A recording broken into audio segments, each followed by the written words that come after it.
እናቶች ባለትዳሮች ወይንም ለትዳር የደረሳችሁ ወይንም ትዳር መያዝ የፈለጋችሁ ከባሎቻችሁ ውጪ ልብሳችሁን አውልቃችሁ እርቃናችሁን ማንም ሰው እንዲያየው አትፈልጉም አይደል? ንገሩኝ እንጂ ትፈልጋላችሁ እንዴ? ወይም ወንዶቹ ከሚስቶቻችሁ ውጪ እርቃናችሁን ሌላ ሰው እንዲያያችሁ ትፈልጋላችሁ? አትፈልጉም። እሺ እናቶች ጸነሳችሁ፣ የመውለጃችሁ ጊዜ ደረሰ። የት ነው የምትወልዱት? ሆስፒታል ስትሄዱ ማንም ያዋልዳችሁ? እናታችሁ ወይም አባት?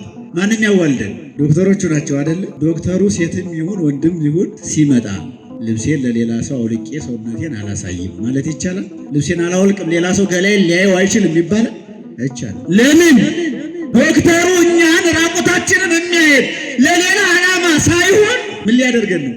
ከምጣችን ሊገላግለን፣ ከደዌያችን ከጭንቀታችን ሊያሳርፈን፣ ለሌላ ዓላማ አይደለም። ወዳጄ ካህኑ አንተን ቁጭ ብሎ የሚሰማው ያንተን ኃጢአት መንደር ለመንደር እየዞረ ለማውራት ያንተን ቤት ለመበጥበጥ ሳይሆን የተበጠበጠ ሕይወትህን ለማስተካከል ነው። የባከነ አእምሮን ለመሰብሰብ ነው። የፈረሰ ሰውነታችንን ደግሞ ለመስራት ነው።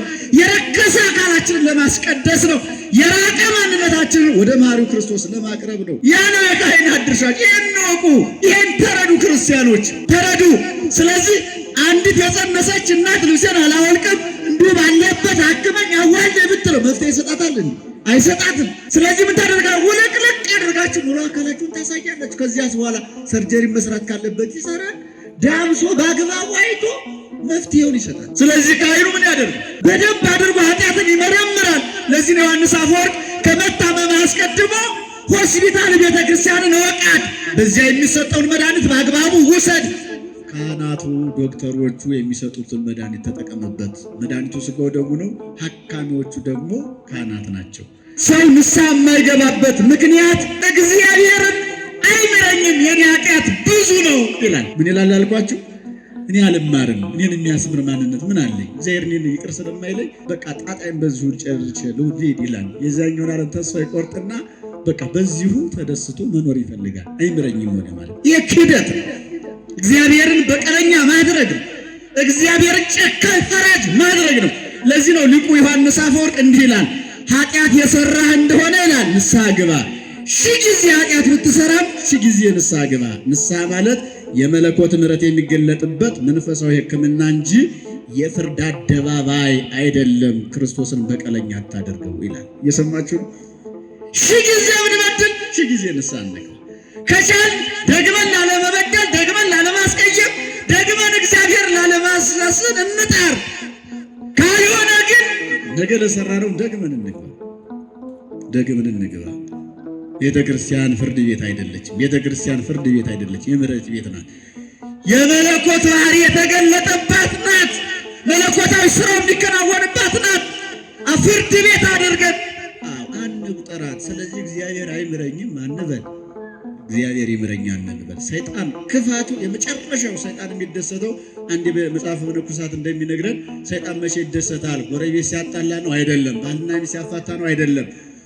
ታዲያ መቼ ነው ይልና ሁሉንም ሰው ሲዘሙት ነው፣ ሲሰርቅ ነው፣ ሁሉንም ኃጢአት ዘርዝርና አይደለም ይልና ታዲያ መቼ ነው ካልከኝ ሰው ተስፋ የቆረጠለት ነው ይላል።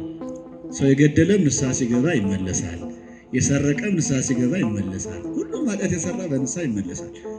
ንስሐ የማይመልሰው ኃጢአት የለም። እሺ እኛ ንስሐ ለመግባት እኮ እንጨነቃለን አይደለም?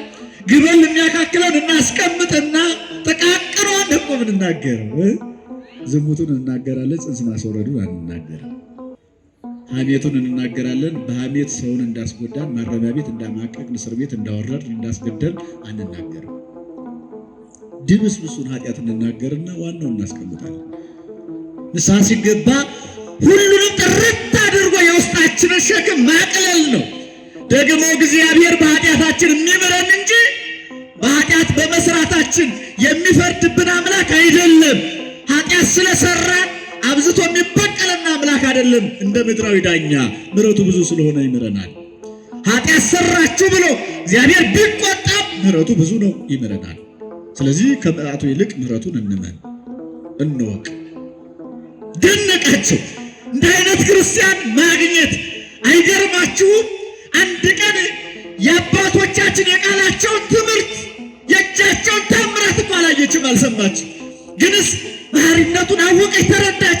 እግዚአብሔር ይምረኛል ብላ በፍጹም ልቧ ቆርጣ ወጣ እዚህ ያለው ኃጢአትሽ ይፋቅልሽ በለኝ። ሊቀ ጳጳሱ ደነቃቸው። ልጄ የልብሽ ቅንነት፣ የሃይማኖትሽ ጽናት፣ የተጋድሎሽ ብርታት ለዚህ ያብቅቶሻል። ኃጢአትሽን ይቅር ይበልሽ አላቸው። ምን ይበልሽ? ንገሪው። ምን ይበልሽ? የሁላችንም ኃጢአት ማን ይቅር ይበለን? ይችላል አይችልም? ከበዛው ኃጢአታችን የማን ምሕረት ይበልጣል? ንገሩኝ። የማን ምሕረት ይበልጣል? ወዳጆቼ እስኪ አንድ ምሳሌ ልንገራችሁ። አንድ ይሄን ድቡልቡል ጫው በእጃችን ብድግ አድርገን የውቅያኖስ ውሃ እረሱን ተውት ቤታችን ያለው አንድ መዘፍዘፊያ ውሃ ውስጥ ብንጨምረው ያ ውሃ ያ በእውነት የጅረቱን ውሃ ያ አንድ ጓል ወይንም አንዲት የምትጨበጥ ጫው የጅረቱን ውሃ ጫው ታሰኘዋለች? ታሰኘዋለች? አታሰኘውም አይደል? ምን ትሆናለች? ገብታ ትሟሟለች፣ ትጠፋለች። የጨው መዓዛዋም ይጠፋና ውሃው ሳይቀየር ውሃውን ተመሳስላ ትቀራለች። ስለዚህ የትኛውንም ያክል ቢበዛ በደላችን የእግዚአብሔር ምሕረት የውቅያኖስ ውሃ ነው። የኛ ኃጢአት የውቅያኖስ ውሃ ውስጥ ገብቶ አስባችሁታል? ምንም ነው በክርስቶስ ዘንድ። ግን ምን ያስፈልጋል? ምሕረቱን ማወቅ። ደስ አላት ይቅር ይበልሽ ስላላት፣ ስለበዛው ኃጢአቷ አባቷ ሳይገስጻት ተስፋ ሳያስቆርጣት ይቅር ይበልሽ ስላላት በደስታ ጉልበቱን ስማ ከጫማው ሰግዳ ያን የተጠቀለለ ወረቀቷን ስታይ መላው ኃጢአቷ ተፈቆላት አገኘች። ክብር ለመድኃኔዓለም። አመስግኑት እግዚአብሔር። ስለበዛው ኃጢአታችን ሳይሆን ስለበዛው ምሕረቱ ይማረን ሁላችንም።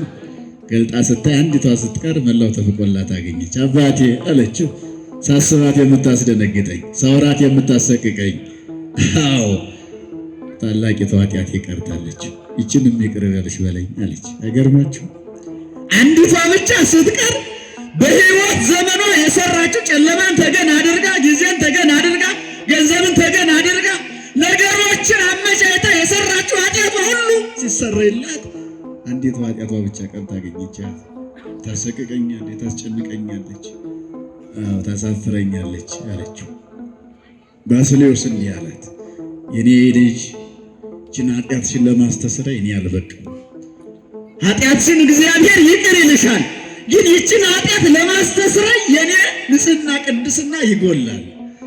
እኔ ኃጢአተኛ በደለኛ ስለሆንኩ ይህችን ኃጢአት ማስተስረይ የሚችለው ከሰው ተለይቶ ከዓለም ተገሎ በዱር በጫካ ተወስኖ ድምፀ አራዊቱን ሰብአ አጋንንቱን ታግሶ የሚኖር ቅዱስ ኤፍሬም ባህታዊ አለልሽ። ከእሱ ዘንድ ሂጂና ኃጢአትሽን ይቅር ይልሻል። ስለዚህ ወደ እሱ ሂጂ አሉት።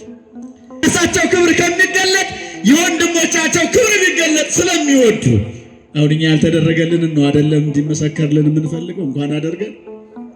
እነሱ ግን ስለ ወንድሞቻቸው አብዝተው ይጸልዩ ናቸው። ይህችን ኃጢአትሽን እኔም አልችልም፣ ግን ሊቀ ጳጳሱ ያስተሰርይልሻል። ተመልሰሽ ወደ ሊቀ ጳጳሱ ሂጂ፣ እኔም ይህችን ኃጢአትሽን ለማስተስረይ አልበቃሁም።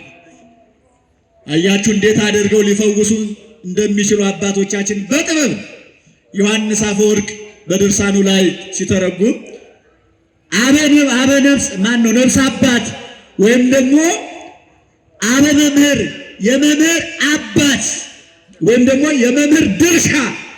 አባት የሚባልበት የመምህር ድርሻው ልጆቹን በማስተማር ድርሻ ይላል ልጇን እሾክ የወጋት እናትን ይመስላል ይላል። የሰማችሁ ነው አይደል? በገጠር ያደጋችሁ ካላችሁ እንቅፋት ያለ ጫማን የሚካሄደው ጋሬጣው አለ፣ ሾኩ አለ። ልጆች በባዶ እግር ነው የሚኮበልሉትና እሾህ ልጃቸውን ሲወጋባቸው እናት ምን ታደርጋለች? ቀስ ብላ ያን የተወጋውን እግሩን ትይዝና የተቆረጠውን እሾህ ወይም እግሩ ላይ የቀረውን ቀስ ብላ ታወጣለታለች። እምቢ ካለ የደረቷን ጡት ላው ላይ ታፈስበታለች። እንዲርስ ማለት ነው። ልጁ ሲጮህ አሁን ወጥቷል፣ በቼ ሊጨብጠው ነው፣ ያው ጫፉ ላይ ደርሰዋል፣ አይዞህ እያለች እፍ እያለች ምራቋን እየተፋች ቀስ ብላ ምን ታደርጋለች? ምን ታደርጋለች? ታወጣለታለች። ገና ስትወጋው እሪ ሲል የራስ ጉዳይ ካለችውስ ልጁ ይታመማል፣ ሾም ዘው መርዝ ይሰራል፣ እግሩ ይቆረጣል፣ በሽተኛ ይሆናል። ነፍስ አባት መምህር ማለት ቀስ ብሎ በደልን የሚቀበል ነው። አባት የሆነ ሰው ወደድኩኝ፣ ትክክል ነሽ፣ ምን አጠፋሽ? ግን ከሱ ጋር ያልሆነ ነገር ፈጽኛለሁ፣ እግዚአብሔር ይምርሻል፣ ቀላል ነው። ኧረ ዝሙትም ወድቅ ያለው ይቀጥላል። ከዛ ጽንስ አስወርጃለሁ በድያለሁ፣ ሌላውም ኃጢአት ሌላውም ይቀጥላል። በትንሹ እንዴት ክርስቲያን ሆነች ከተባለ ከዛ በኋላ ግን ተስፋ ቆርጣ ተቀራለች። ስለዚህ እንደ ብልህናት ቀስ ብሎ ማወጣጣት፣ ተስፋ እንዳትቆርጥ ልጅ አላት። ቅዱስ ኤፍሬምም ስትሄድ 7 ቀን ስትመለስ 7 ቀን አንድ ላይ ስንት ሆነ?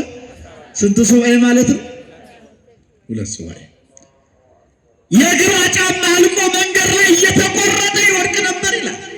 መንገድ ላይ እየተቆረጠ ሲወድቅባት እግሯን ጋሬጣ አስወግ ሲወርጋት የልብሷን ዘርፍ እየቀደደች እግሯ ላይ እየጠቀለለች 14 ቀን ተጓዘች። ክርስትና እንደዚህ ነው። ለዚህ ነው ቅዱስ ጳውሎስም ከማርያም ሕማመን ኤሪ ክብረ ምስሌው ይላል ለሮሚ ክርስቲያኖች። በመከራ ከመሰል በክብር እንመስላለን ይላል። በክብር እንመስላለን። መከራውን አይተን ስንሰቀቅ ዋጋ አልባ ነው የምንሆነው። መከራውን ስንሳተፍ የመከራውን ተካፋይ ስንሆን ግን ክብሩንም እንደርስበታለን። በ14ኛው ቀን ስትመለስ ምን ብሏታል? እንደ ቀድሞ በሕይወት አታገኘው፣ ሞቷል።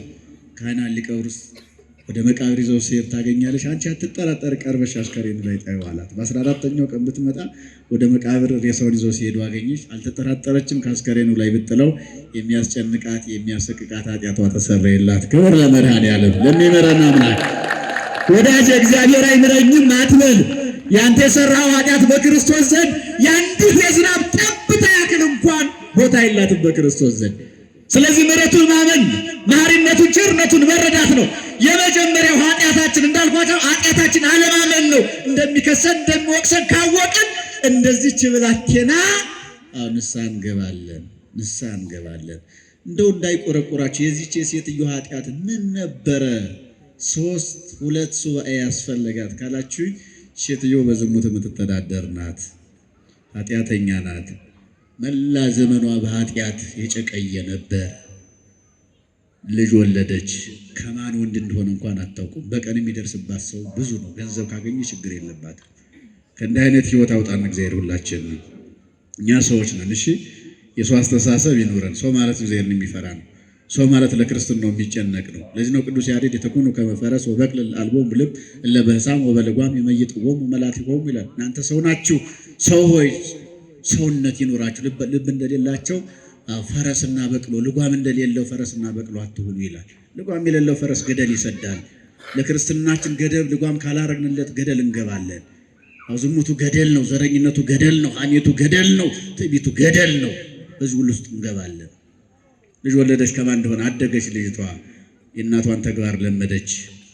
ጠማማ ሰው ካለ ጠማማ ነው የሚሆነው። እየሰማችሁ ነው? አዎ ጠማማ ነው የሚሆነው።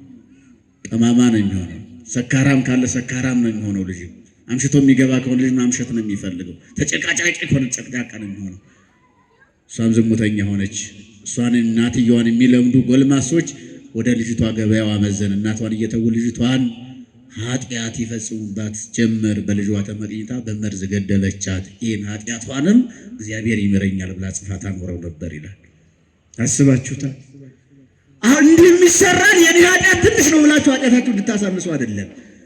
እግዚአብሔር ግን የትኛውንም አይነት ኃጢአት ብንሰራ ሊምረን የታመነ አምላክ ነው። እንዲህም አይነት ኃጢአት የሰሩትን እግዚአብሔር ምሯቸዋል ጽፈው በማኖራቸው። ግን ኃጢአትን ማመን ያስፈልጋል። ሁለተኛው ሰው ንስሐ የማይገባበት ባጭሩ፣ ሁለተኛው ሰው ነፍስ አባቱን አያምነው። ምን አይለውም አልኳችሁ? አብዛኞች ብዙ ጊዜ የምናየው ሁኔታ ነው። እንደው ተሳስተው ለባለቤቴ ቢነግሯት ሳባ አይኔ ይቅርብኝ፣ ትንሽ ትንሹን እሷ የምጨቀጭቀኝ ከሆነ አብረን እንሂድና ትንሽ ትንሹን እገባለሁ ይላል። ትንሽ ትንሹን ይገባል እንዳልኳችሁ። እንደው ለባሌ ቢነግሩትስ ትዳሬ ይፈርሳል። ትዳርሽ እንዳይፈርስማ ቀድሞ መጠንቀቅ ነው። እሺስ እኛ ሳንሰራው የሚመጣ ኃጢአት የለም፣ ሳንሄድበት የሚመጣ በደል የለም። ቢነግሩትስ ቢነግሯትስ ጎረቤት ቢሰማት እናት አባት ቢሰማት ሰው ቢሰማኝ ምን ይለኛል ከሚል አኳያ ሰው ኃጢአቱ ሸሽጎ ዝም ብሎ በጉያው በነጠላ ሸፍኖ በልብስ ጋር ያኖረዋል። እስኪ አንድ ጥያቄ ልጠይቃችሁ። አንደኛው ምክንያታችን ይሄ ነው አይደል? ነው አይደለም? ካልሆነ እሰየው።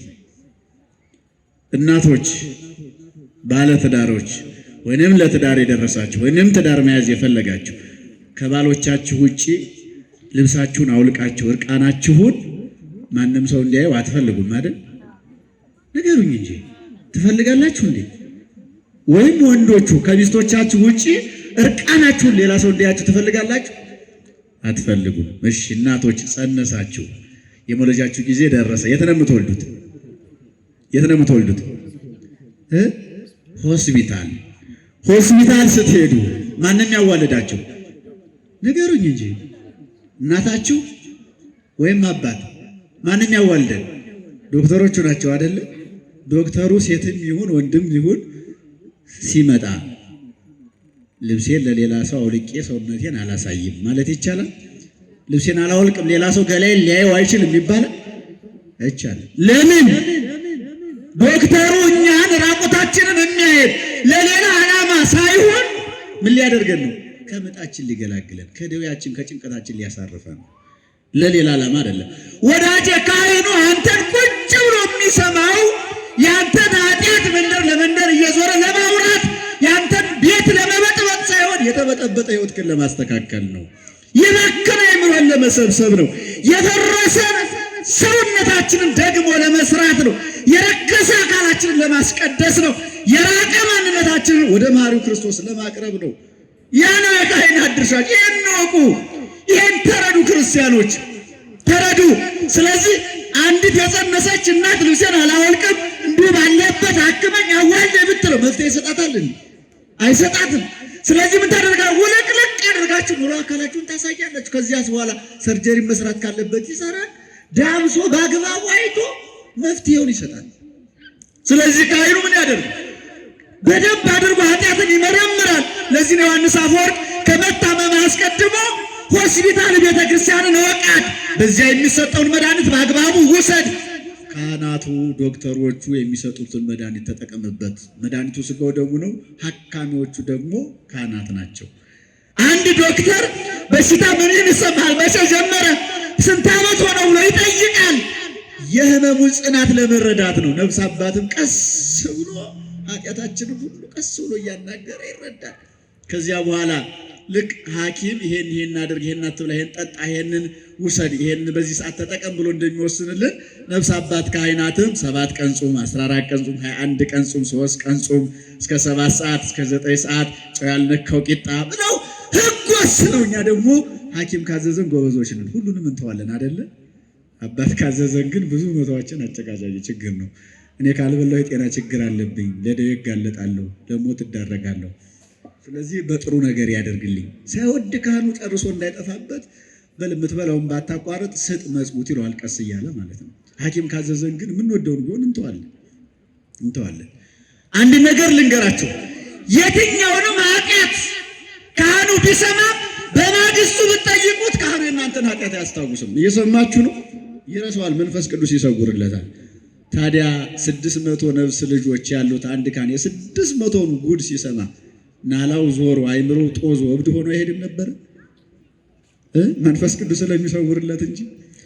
ስለዚህ የትኛውም አጋጣሚ ቢሆን ለካህን ዘርዝረን መናገር ያስፈልጋል። ያን ጊዜ ኃጢአታችንን ዘርዝረን ከተናገር እግዚአብሔር ምሕረቱ ብዙ ነው፣ እኛን ይምረናል። ቸርነቱ ብዙ ነው። ሶስተኛውና የመጨረሻው ሰው ንስሐ የማይገባበት ምክንያት እግዚአብሔርን አይምረኝም የኔ ኃጢአት ብዙ ነው ይላል። ምን ይላል አልኳችሁ? እኔ አልማርም፣ እኔን የሚያስምር ማንነት ምን አለኝ? እግዚአብሔር እኔን ይቅር ስለማይለኝ በቃ ጣጣይም በዚሁ ጨርሼ ልሂድ ይላል። የዛኛውን ዓለም ተስፋ ይቆርጥና በቃ በዚሁ ተደስቶ መኖር ይፈልጋል። አይምረኝም ወደ ማለት ይህ ክህደት ነው። እግዚአብሔርን በቀለኛ ማድረግ ነው። እግዚአብሔርን ጨካኝ ፈራጅ ማድረግ ነው። ለዚህ ነው ሊቁ ዮሐንስ አፈወርቅ እንዲህ ይላል፣ ኃጢአት የሰራህ እንደሆነ ይላል ንስሐ ግባ። 1000 ጊዜ ኃጢአት ብትሰራም 1000 ጊዜ ንስሐ ግባ። ንስሐ ማለት የመለኮት ምሕረት የሚገለጥበት መንፈሳዊ ሕክምና እንጂ የፍርድ አደባባይ አይደለም። ክርስቶስን በቀለኛ አታደርገው ይላል። እየሰማችሁ ነው? 1000 ጊዜ ብንበድል 1000 ጊዜ ንስሐ እንግባ። ከቻል ደግመን ላለመበደል፣ ደግመን ላለማስቀየም፣ ደግመን እግዚአብሔር ላለማሳሰን እንጣር። ካልሆነ ግን ነገ ለሰራነው ደግመን እንግባ። ቤተ ክርስቲያን ፍርድ ቤት አይደለችም። ቤተ ክርስቲያን ፍርድ ቤት አይደለችም፣ የምሕረት ቤት ናት። የመለኮት ባህሪ የተገለጠባት ናት። መለኮታዊ ስራው የሚከናወንባት ናት። ፍርድ ቤት አድርገን አንቁጠራት። ስለዚህ እግዚአብሔር አይምረኝም አንበል። እግዚአብሔር ይምረኛል እንበል። ሰይጣን ክፋቱ የመጨረሻው ሰይጣን የሚደሰተው አንድ በመጽሐፈ መነኮሳት እንደሚነግረን ሰይጣን መቼ ይደሰታል? ጎረቤት ሲያጣላ ነው አይደለም፣ ባልና ሚስት ሲያፋታ ነው አይደለም። ታዲያ መቼ ነው ይልና ሁሉንም ሰው ሲዘሙት ነው፣ ሲሰርቅ ነው፣ ሁሉንም ኃጢአት ዘርዝርና አይደለም ይልና ታዲያ መቼ ነው ካልከኝ ሰው ተስፋ የቆረጠለት ነው ይላል። ሰው የገደለም ንስሐ ሲገባ ይመለሳል፣ የሰረቀም ንስሐ ሲገባ ይመለሳል። ሁሉም ኃጢአት የሰራ በንስሐ ይመለሳል። ንስሐ የማይመልሰው ኃጢአት የለም። እሺ፣ ስለዚህ ይሄን ነው። ሌላኛው ቅዱስ ይስሐቅ ሶርያዊ እንዲህ ይላል፣ የሰው ልጅ ኃጢአት ወደ እግዚአብሔር ምሕረት ይቅርታ ሲጠጋ አለ ወደ ታላቁ ውቅያኖስ ውስጥ እንደወደቀ አንዲት የቆሻሻ ጠብታ ናት ይላል። አይምረኝም ከማለት ወጥተን ይምረኛል ብለን ወደ ክርስቶስ ስንቀርብ የክርስቶስ ምሕረቱ አንዲት ቅንጣት ቆሻሻ ወደ ውቅያኖስ ውሃ ውስጥ እንደገባ ነው። እንዴ አንዲት ቆሻሻ ውቅያኖስ ውሃ ውስጥ ብትገባ ውቅያኖሱን ይበክለዋል? ይበክለዋል? አይበክለው በፍጹም። የውቅያኖስ ውሃ ጥርት ኩልል እንዳለ እንደዛው ነው የሚቀጥለው። የጠራው የኮለለው ወይንም ደግሞ ያማረው የክርስቶስ ምሕረት ነው። ይህን እንመን። አባ ጊዮርጊስ ዘጋስጫ ንስሐ ማለት ለወደቀ ሰው የትንሣኤ መንገድ ነው፣ ለታመመ ሰው የመፈወሻ መድኃኒት ነው፣ ለጨለመበት ሰው ደግሞ የብርሃን መብራት ነውና አብሪው ክርስቶስን ቅረበው ይላል። አብሪው ክርስቶስን ቅረበው። ስለዚህ ወዳጄ ከጨለማ ወደ ብርሃን ነው የምትወጣው ንስሐ ስትገባ። ከውድቀት ወደ መነሳት ነው የምትንቀሳቀሰው። ከሞት ወደ ሕይወት ነው የምትሸጋገረው። ትንሣኤ ነው፣ ዳግም መነሳት ነው፣ ዳግም መወለድ ነው፣ ዳግም መፈጠር ነው፣ ዳግም መሰራት ነው። ዳግም መሰራት ነው፣ ዳግም መሰራት ነው። ዋናው ነገር ክርስቶስን አምነን ማሪነቱን አይምረኝ ከሚል ወጥተን ይምረኛል ብለን ንስሐ መግባት። ንስሐ ከገባን በኋላ ደግሞ ዳግም ኃጢአት ላለመስራት መሞከር። እየሰማችሁ ነው። ሊቁ ዮሐንስ አፈወርቅ እንዲህ ይላል። አዎ ንስሐ ገብቶ ደግሞ ኃጢአት መስራት ወይንም ደግሞ ነገ ንስሐ ገባለሁ ብሎ ለነገ ቀጠሮ እየያዙ ንስሐ መስራት ወጌሻለኝና ወድቄ ልሰበር እንደማለት ነው ይላል። እየሰማችሁ ነው አይደለ? ለምሳሌ ወጌሻ ስላለን እኔ ወጌሻለኝ ከዚህ ጣሪያ ላይ ልውረድና ልንኮታኮት እጠገናለሁ። ንስሐ ገባለሁ ብሎ ኃጢአት መስራት ወጌሻ ስላለኝ እጠገናለሁ እንደማለት ነው ይላል። ምንም ወጌሻ ቤታችን በመንደራችን ቢሞላ ቢበዛ ወጌሻ ስላለ ዝም ብለን ተመሬት ተነስተን እዚያ በበሩ አናት ላይ ጉልላቱ ላይ ወጥተን ወድቀን እንሰበር ብለን እንወድቃለን? የሚወድቅ የለም አይደለ? ስለዚህ ኃጢአት ንስሐ ገባለሁ ብሎ ኃጢአት መስራት ወድቄ እጠገናለሁ እንደማለት ነው ይላል። ከመውደቅ እግዚአብሔር ሁላችንን የሚጠብቀን። ሞትም ይመጣል ንስሐ ሳንገባ፣ መከራም ይመጣል፣ ላለመጠገንም ክፉ ጊዜ ይመጣል። የሚጠገነው የተሰበረ ነው። እንደተሰበርን መሞትም አለ፣ እንደ ቆሸሽን መጠራጠር፣ እንደ ተጨማለቅንም መሄድ አለ ወደ ክርስቶስ። ስለዚህ ራሳችንን እናዘጋጅ። ሌላኛው ቅዱስ ኤፍሬም እንዲህ ይላል፣ እግዚአብሔር አለ ንስሐ የምትገባበት ጊዜ ይሰጣል እንጂ በኃጢአት ላይ ኃጢአት አይጨምርም። አያችሁ፣ ንስሐ የምትገባበት ጊዜ ይሰጣል እንጂ በኃጢአት ላይ ኃጢአት የምትጨምርበት ጊዜ አይሰጥም። ይሄን ያደርግልን። ምክንያቱም የእሱ ፍላጎት የኃጢአተኛ መሞት ሳይሆን ተመልሶ በሕይወት መኖር ነው ይላል። ተመልሶ በሕይወት መኖር ነው ክርስቶስ የሚፈልገው። እድሜ የሰጠን እድሜ የሰጠን ንስሐ የምንገባበት እንጂ ኃጢአት የምንጨምርበት አይደለም። እድሜ የሰጠን የምንስተካከልበት እንጂ ስተን ወድቀን የምንቀርበት አይደለም። ስለዚህ ወዳጆች በቻልነው መጠን ወደ እግዚአብሔር እንቅረብ። ቅዱስ አውግስጢን በሃይማኖተ አበው ላይ የተሰበረ ልብ እግዚአብሔር የሚኖርበት ማደሪያው ነው ይላል። ኩራተኛና ትዕቢተኛ ንስሐ የማይገባ ልብ ግን ለእግዚአብሔር የጠበበ ነው፣ ለዲያብሎስ ግን የተመቸ ሰፊ በር ነው ይላል። ሰፊ በር ነው። ስለዚህ በምንችለው መጠን የተሰበረ ልብ እግዚአብሔር የሚኖርበት የእግዚአብሔር ማደሪያ ነው። ስለዚህ የእግዚአብሔር ማደሪያዎች ለመሆን ንስሐ የሚገባ የሚጸጸት ልብ ይኑረን። ስለዚህ ሲራክ ምን አለ? አወይ ትፍራ ተጋኔው በእንተ ኃጢአትከ፣ ስለ ኃጢአት ንስሐ መግባትን አትፍራ። ወይ ተወስክ ኃጢአት በደል ኃጢአት፣ በኃጢአትም ላይ ኃጢአት አትጨምር። እንዘ ትብል እስመ ብዙ ምሕረቱ ለእግዚአብሔር፣ የእግዚአብሔር ምሕረቱ ብዙ ነው እያል ኃጢአት ላይ ኃጢአት አትጨምር። ብዙ ሰው እንደዛ ነው የሚለው። እግዚአብሔር የማያውቅ የለ፣ መሐሪ ነው። ና ዝም ብለን እንብላ ወዳጀ፣ በልተህ ነው የምትቀረው። ዲያብሎስ ይበላል መልሶ። በጾም ወቅት እግዚአብሔር መሐሪ ነው እያልን ብንበላ እንደዚህ አይነት በደል መፈጸም የራሳችን ውድቀት ነው። መሐሪነቱ በበጎነት ይጠቀሳል እንጂ በኃጢአት አይደለም የሚጠቀሰው።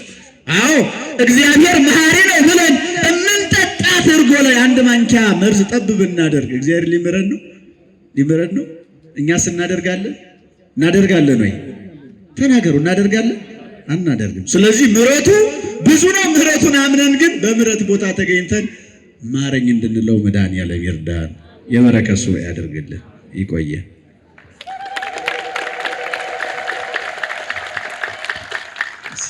አሜን አትሉ? የእሱን ምሕረት አትፈልጉ?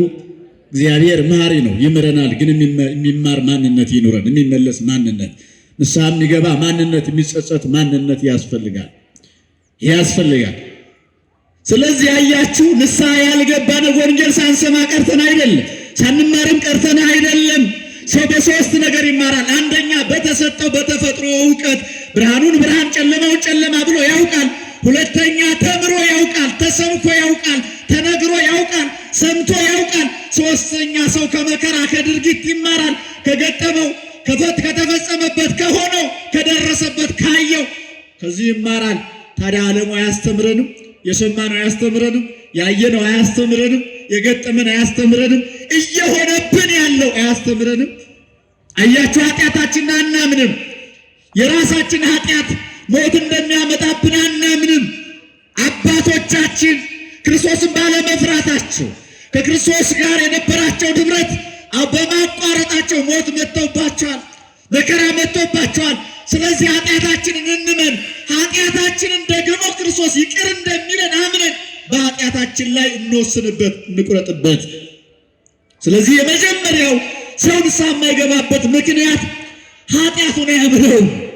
የሚያምነው እጁ ላይ ያለውን ነገር ስልጣኑን ያምናል፣ ገንዘቡን ያምናል፣ ጊዜውን ያምናል፣ ወገኑን ያምናል፣ ወዳጁን ያምናል። ግን ኃጢአታችን ማመን አልቻልንም። ኃጢአታችን እንመን። ትናንት ያደርንበትን እንመን፣ ትናንት የዋልንበትን እንመን። ከአምናው የዘንድሮ ይከፋል፣ የቀጣዩንም እሱ ያውቃል። ስለዚህ ኃጢአታችንን ያመንለት እግዚአብሔርን መፍራት እንጀምራለን። ኃጢአታችንን ያመንነው ዕለት እግዚአብሔር ጋር መገናኘት እንጀምራለን። ኃጢአትን ማመን እንደሚገባ ቅዱስ ኤፍሬም ነገ ሲተረጎም ትሰሙታላችሁ። በውዳሴ ማርያም በመቅደም ውዳሴ ማርያም ላይ የአንድ ብላቴና ታሪክ እንዲህ ብሎ ያስቀምጣል። አንዲት በኃጢአት ተጨማልቃ የምትኖር የኃጢአት ጊዜዋን በአግባቡ ለኃጢአት የምታሳልፍ ሴት ነበረች። ሰው ጊዜውንም በአግባቡ ለኃጢአት ያሳልፋል? እናንተ እኛ እኮ ለኃጢአት ጎበዞች እየሆን ተቸገር። ለኃጢአት ከተባለ ሰው ቀጠሮ ያከብራል፣ በሰዓቱ ይገኛል። ለወንጌል ከተባለ ግን ብዙዎቻችን ጋር ችግር አለ። እዚህ ያለውን ባላውቅም አብዛኛውን ጉትጎታ ነው፣ እንዲህ ያደርጉ ነው። የዕለት ኃጢአቷን እየጻፈች የምታኖር ምንኛ የታደለች ሴት ናት እናንተ። ኃጢአቷን አምና እንደሚከሳት እንደሚወቅሳት፣ ከእግዚአብሔር እቅፍ እንደሚያወጣት፣ ከቅዱሳን ኅብረት እንደሚለያት፣ ከአባቶቿ አንድነት ከመንግሥተ ሰማይ አፋ ባይተዋር እንደሚያደርጋት አምና ኃጢአቷን እየጻፈች ታኖር ነበር። በሁለት ምክንያት። በስንት ምክንያት ተናገሩ? በስንት ምክንያት? በሁለት ምክንያት። አንደኛ ኃጢአቷ በበዛ ቁጥር ኃጢአቷ እንዳይረሳት ነው። ዝም ብላችሁ ስታስቡት የካቻምናውን የኖረውን የሰነበትነውን የዘንድሮውን ስናስበው ትልልቁ እየገዘፈ ትንንሹ እያነሰ ኃጢአት ይረሳል። ምናልባት ይሄ ዘይደመስስ ጌጋዬነ በደላችን የሚደመስስ አምላክ አለን። አሁን እናምናለን። እርሱ ቸርነቱ ብዙ ነው። ግን ጥቃቅኑን ታላላቁን ኃጢአታችንን ካህናት ማስተስረ የሚችሉት በቃል ኪዳን ወይም ደግሞ እግዚአብሔር ይፍታ ሲል እንደ ቅርፊት እየተቀረፈ የሚወድቀው ኃጢአት ባለ እውቀት የተሰራው ነው። ባለ እውቀት ሳናውቅ ሳናስበው ሳንደራጀው መቼም ሳይታወቅ የሚሰራ ኃጢአት አለ። ሳይታሰብ ሳይደራጅ።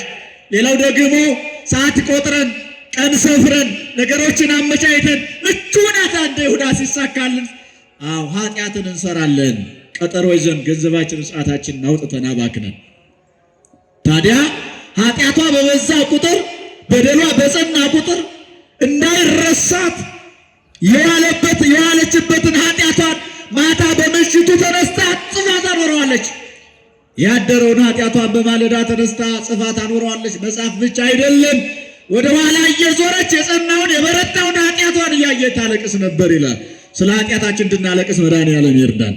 ለዚህ ነው ኢሳይያስ በኢሳይያስ 13:6 ላይ በከየ ወላዩ በእንተ ኃጢአትክሙ እስመ በጽሐ ወአልጸቀለተ እግዚአብሔር ይላል። እግዚአብሔር የእናንተን ዋጋ የሚከፍልበት፣ ምርቱን ከገለባ የሚለይበት፣ በጉን ከፍየል የሚለይበት፣ ኃጥኡን ከጻድቅ የሚለይበት፣ ነፍሰ ገዳዩን ወንበዴውን ጻድቁን የሚለይበት ጊዜ ደርሷልና ስለ ራሳችሁ ኃጢአት ብቻ አልቅሱ ይላል። ስለማን ወገኖች? ስለ ራሳችን ኃጢአት እናልቅስ። ስለ በዛው ኃጢአታችን እናልቅስ። ምሕረቱ ብዙ ስለሆነ ውለን አድረናል እንጂ የኛ የኃጢአት ብዛት ቢሆን ከዚህ ያቆመን ነበረ። እየጻፈ ታኖራለች እንዳይረሳት። ስለ ባሰው ስታለቅስ ያኛውን እንዳትዘነጋው። ደግሞ ኃጢአቱን ብትረሳው ኃጢአቱ አይረሳት። እየሰማችሁ እኛ የረሳነው ኃጢአት ይኖራል አይኖርም? ለካህን ስትናገሩ ንስሐ ከገባችሁ በኋላ ትዝ ብሏችሁ ያውቁ? ደግሞ ሳባ ይሄን እኮ ረስቼ ነበር ብላችሁ ታውቃላችሁ አይደል? ያ የረሳነው ኃጢአት እኛን አይረሳንም፣ ይወቅሰናል፣ ይከሰናል በክርስቶስ ፊት። እኩይ ፍልስጣ የሚባል ጋኔን አለ። ሰው የሰራውን ኃጢአት የጠዋቱን ማታ የማታውን ጠዋት ቅድመ እግዚአብሔር እየቀረበ ያዘክራል። ጥቃቅን ኃጢአት ያለ እውቀት የተሰራ ከሆነ እግዚአብሔር ይፍታ ሲል ካህኑ በመቅደሱ ያን ጊዜ እንደ ቅርፊት እየተቀረፈ ይወድቃል። የገዘፈ ኃጢአት ከሆነ ግን ተከማይቶ ይኖራል ለንስሐ እስከሚበቃ ከካህን እስከሚገናኝ።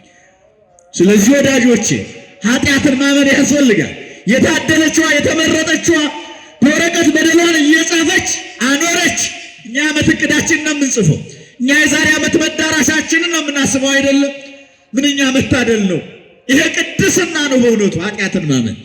ሁለተኛ ለመናገር እያፈረች ነበር ይላል። ምን እያለች? ለመናገር እያፈረች። አባቴ ቢሰሙት ምን ይሉኛል? ካህኑ ይሄን ቢሰሙት እንደ ሰው አይቆጥሩኝም። ስለዚህ በዚህ ያለው ኃጢአት የጸና ነውና አባቷን ለመናገር ብታፍር እግዚአብሔር አንድ ቀን ይምረኛል እያለች የጻፈች ታኖር ነበር። ምዕመናን፣ እግዚአብሔር ሊምረን የታመነ አምላክ ነው። ሁሌም ቸርነቱ የበዛ አምላክ ነው። እኛንን መመለስ ያቃተን፣ እኛንን የተሰበረ ማንነት ያጣ ነው። ታዲያ እግዚአብሔር መዓልትና ሌሊቱን ያፈራርቅ የለ? ለቃሉ የሚታመነው አምላክ አምና ኖረን ዘንድሮም አሰነበተን፣ ቀጣይም እሱ ባወቀን እንኖራለን። ማን ይፍቀን? ታዲያ እኛ እንመለስ፣ በሰዓቱ እንወቅበት። የተሰጠን ጊዜ መለያየት የበዛበት ጊዜ አይሁን። በቻልነው መጠን እግዚአብሔር ምሕረቱን እንወቅ፣ እንረዳ። የኃጢአቷ እየበዛ በመጣ ቁጥር የሚገርመውና የሚያስደንቀው በጣም ዕለት ዕለት የምትበላው ምግብ እንኳን ወደ ሰውነቷ መጠጋት አቆመ ይላል። በደሏ ጽኑ ነው። የዛሬ 10 ዓመቱን ስታስበው ያ ይከፋል። የ5 ዓመቱንም ስታወሰው ያ ይጸናል። የ2 ዓመቱንም የ1/2 ዓመቱንም የዕለቱንም ኃጢአት ስታስብ እንባ እየተናነቃት የበላችው ምግብ እንኳን ወደ ሰውነቷ ልጠጋ ብሏት አጥንቷ ተጣግቶ ሰውነቷ ደርቆ ትኖር ነበር። ግን አሁንም በኃጢአት ላይ ነበረች። እየታመምን እንኳን ኃጢአት ላይ ያለን ሰዎች እኮ እንኖራለን። እየተጨነቅን እንኳን ከኃጢአት ያልወጣን ሰዎች፣ ለዛሬው ኃጢአታችን ሌላ ኃጢአት የምንጠነስስ ሰዎች እንኖራለን። ለዛሬው ውድቀታችን ሌላ ውድቀት የምናመቻች፣ ሌላ በቀል የምናመቻች እንኖራለን። ግን ኃጢአቷ በበዛ ቁጥር ኃጢአቷ እንደሚከሳት እንደሚወቅሳት ታወቀችና በሰዓቱ ከነበሩት አባትነታቸው ሰማያዊ ከሆነላቸው በስጋ ብቻ ሳይደለ በመንፈስ ከተገለጸላቸው ከግብፃዊው ከባስልዮስ የቂሳሪያው ጳጳስ ከሳቸው ዘንድ ሄዳ አባቴ በዚህ ያለው ኃጢአትሽ ፋቅልሽ በለኝ አለች። እየሰማችሁ ነው? ምናን እየሰማችሁ ነው? ምን በለኝ አለች? ይፋቅልሽ በለኝ። ምኗ? የተጻፈው ኃጢአቷ፣ ለዘላለም የተከማቸው ያ በደሏ። ለኃጢአት ከደረሰችበት ጊዜ ጀምሮ የሰራችው ወንጀሏ የኃጢአቷ በወረቀት ተከማይቶ ነበርና አባቴ በዚህ ያለው ኃጢአትሽ ይቅር ይበልሽ በለኝ፣ ይፋቅልሽ በለኝ። በዚህ ያለው ኃጢአቴን ገልጠህ ካየኸው ሰውነቴን ትጸየፋታል። ከሰው ወገን አይደለውም ኃጢአቴን ሳስበው፣ ከሰው ወገን አልደመርም፣ አልቆጠርም። ሰው የማያደርገው ነውር ነቀፋ ፈጽሜያለሁ። ሰይጣን ራሱ ከሱ ያልተናነሰ ኃጢአት እርሱ ራሱ ሊያደርግ የማይችለው አለች፣ ራሷን ዝቅ አድርጋ ስትናገር። እዚህ መጽሐፈ መነኮሳት ላይ አንድ ወቅት ላይ አንድ መነኩሴ በጾም ወቅት የማይችለው ፈተና መጣበት ይላል። እንደው በጾማችን መካከል ከማንችለው ፈተና እግዚአብሔር ይጠብቀን። እንቁላል አማረው። መቼስ አያደርስ አይደለ? ጎጣልና ግራ ቀኙን ዞር እያለ ሲመለከት የሰው ድምፅ የሚያየውን ገጽ የሚሰማውን ድምፅ አጣ። ሰው ከሌለም አለና ወደ ጫካ ገባ ብሎ ሶረን የምትባል እንደ ዶሮ አይነት እንቁላል የምጥላለችና ያችን ሲያይ እንቁላሏን በልብሱ በረክ እንደማለት ብሎ እንቁላሏን በኪሱ ከተት አድርጎ መጣና በሚጸልይበት ጧፍ ሻማ ቀስ አድርጎ ጭሱ እንዳይጨስበት እሳት ቢያነድ በጾም ወቅት ያለ ሰዓቱ ሰዎች ይቆጡታልና ይጠብሳት ጀመረ እንቁላሏን። አበምኔቱ በጸጋ ተገለጸላቸውና አባ የአባቶቻችንን ቆብ አስኬማ መላእክት የክርስቶስን አክሊለ ሦክ ተሸክመ በጾሙ ምን ነው ልጅ አሉት። አባቴ ሰይጣን አሳሳተኝ አለ። ምን አሳሳተኝ? ተናገሩ። ምን አሳሳተኝ? ራሱ ሰይጣን ተገለጸና አባቴ ይችን ኃጢአት ገና ዛሬ ከመነኩሴው ነው ያወቅኳት፣ እኔ ራሴ ያላውቃት ማለት ኃጢአታችን እኮ ከሰይጣን ባልተናነሰ መልኩ ሰይጣን አሳሳተኝ ብለን ግን እሱ ያደርገዋል ተብሎ ሁሉ የማይጠረጠርብን ሰዎች እንኖራለን። ስለዚህ ራሳችንን እናስተካክል። እኛ ክቡሮች ነን፣ እግዚአብሔር የሰራን። አቤቱ ውብና ድንቅ ሆኜ ተሰርቻለሁና ምን እላለሁ ነው ያለው ዳዊት፣ አመሰግንሃለሁ አለ። ውብና ድንቅ ሆኖ የሰራን ክርስቶስ ነው። ስለዚህ እርሱና የእሱ ልጆች ነን። እሱን የምንመስለው በመልክ ብቻ አይደለም፣ በምግባር፣ በበጎነት፣ በቅንነት እግዚአብሔርን በመፍራት ይፋቅልሽ በለኝ አለች። የዚችን የሴትዮ እምነት ጽናት፣ ብርታት ሊቀ ጳጳሱ አዩ። አስቡት፣ እኛ ንስሐ ለመግባት እኮ እንጨነቃለን አይደለም? ግበል የሚያካክለውን እናስቀምጥና ጥቃቅሯን እኮ ምንናገረው ዝሙቱን እንናገራለን፣ ጽንስ ማስወረዱን አንናገርም። ሐሜቱን እንናገራለን፣ በሐሜት ሰውን እንዳስጎዳን፣ ማረሚያ ቤት እንዳማቀቅ፣ እስር ቤት እንዳወረድ፣ እንዳስገደል አንናገርም። ድብስብሱን ኃጢአት እንናገርና ዋናውን እናስቀምጣለን። ንስሐ ሲገባ ሁሉንም ጥርት አድርጎ የውስጣችንን ሸክም ማቅለል ነው። ደግሞ እግዚአብሔር በኃጢአታችን የሚምረን እንጂ በኃጢአት በመስራታችን የሚፈርድብን አምላክ አይደለም። ኃጢአት ስለሰራን አብዝቶ የሚበቀለን አምላክ አይደለም። እንደ ምድራዊ ዳኛ ምሕረቱ ብዙ ስለሆነ ይምረናል። ኃጢአት ሰራችሁ ብሎ እግዚአብሔር ቢቆጣም ምሕረቱ ብዙ ነው፣ ይምረናል። ስለዚህ ከመዓቱ ይልቅ ምሕረቱን እንወቅ። ደነቃቸው። እንደ አይነት ክርስቲያን ማግኘት አይገርማችሁም? አንድ ቀን የአባቶቻችን የቃላቸውን ትምህርት የእጃቸውን ታምራት እኮ አላየችም፣ አልሰማችም። ግንስ ባህሪነቱን አወቀች፣ ተረዳች። እግዚአብሔር ይምረኛል ብላ በፍጹም ልቧ ቆርጣ ወጣ። እዚህ ያለው ኃጢአት ይፋቅልሽ በለኝ። ሊቀ ጳጳሱ ደነቃቸው። ልጄ የልብሽ ቅንነት፣ የሃይማኖትሽ ጽናት፣ የተጋድሎሽ ብርታት ለዚህ ያብቅቶሻል። ኃጢአትሽን ይቅር ይበልሽ አላቸው። ምን ይበልሽ? ንገሩኝ። ምን ይበልሽ? የሁላችንም ኃጢአት ማን ይቅር ይበለን? ይችላል አይችልም? ከበዛው ኃጢአታችን የማን ምሕረት ይበልጣል? ንገሩኝ። የማን ምሕረት ይበልጣል? ወዳጆቼ እስኪ አንድ ምሳሌ ልንገራችሁ። አንድ ይሄን ድቡልቡል ጫው በእጃችን ብድግ አድርገን የውቅያኖስ ውሃ እረሱን ተውት፣ ቤታችን ያለው አንድ መዘፍዘፊያ ውሃ ውስጥ ብንጨምረው ያ ውሃ ያ በእውነት የጅረቱን ውሃ ያ አንድ ጓል ወይንም አንዲት የምትጨበጥ ጫው የጅረቱን ውሃ ጫው ታሰኘዋለች? ታሰኘዋለች? አታሰኘውም አይደል? ምን ትሆናለች? ገብታ ትሟሟለች፣ ትጠፋለች። የጫው መዓዛዋም ይጠፋና ውሃው ሳይቀየር ውሃውን ተመሳስላ ትቀራለች። ስለዚህ የትኛውንም ያክል ቢበዛ በደላችን የእግዚአብሔር ምሕረት የውቅያኖስ ውሃ ነው። የኛ ኃጢአት የውቅያኖስ ውሃ ውስጥ ገብቶ አስባችሁታል? ምንም ነው በክርስቶስ ዘንድ። ግን ምን ያስፈልጋል? ምሕረቱን ማወቅ። ደስ አላት፣ ይቅር ይበልሽ ስላላት።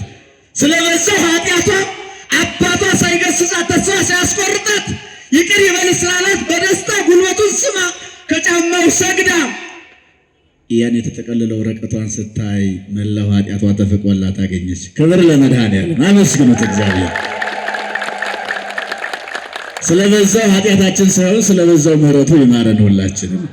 ገልጣ ስታይ አንዲቷ ስትቀር መላው ተፍቆላት አገኘች። አባቴ አለችው፣ ሳስባት የምታስደነግጠኝ፣ ሳውራት የምታሰቅቀኝ፣ አዎ ታላቂቷ ኃጢአቴ ቀርታለች፣ ይችንም ይቅር በልሽ በለኝ አለች። አይገርማችሁ?